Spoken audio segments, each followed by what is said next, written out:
Our hearts are restless until they rest in thee. This is a quote from St. Augustine of Hippo, one of the great doctors of the church who lived about 1500 years ago, but whose words and prayers today and insights are just as applicable as they were in his time. We as human beings are made in the image and likeness of God. We have God-like desires to live in a big way, to create in a beautiful way, to imagine, to be present, to be immortal, to love and to be loved, to be in community, to be just, to be good, to be trustworthy, to be true.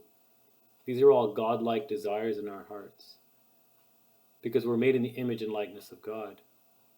But we, although we are reflections of God, we are not God. Although we are made for heaven, we are not there yet. We are human beings who have to learn the things of heaven. So all these big desires that we have, we can only find the fulfillment of them not in ourselves or anything else in the world.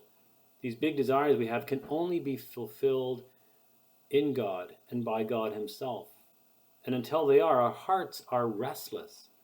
Nothing we can do or find in this planet or on this planet will ever fill that God-sized yearning, that God-sized restlessness that's in our hearts.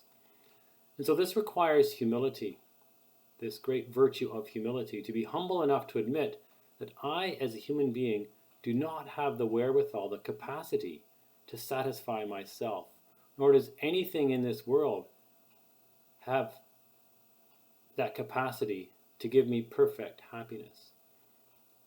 So may I have the humility to go to God, who can fill the deepest desires of my heart. And so I thank you, God, for giving me and all of us your Son, Jesus Christ, who is God, who is Lord, who, as last Sunday in the Gospel said, who is the way, the truth, and the life.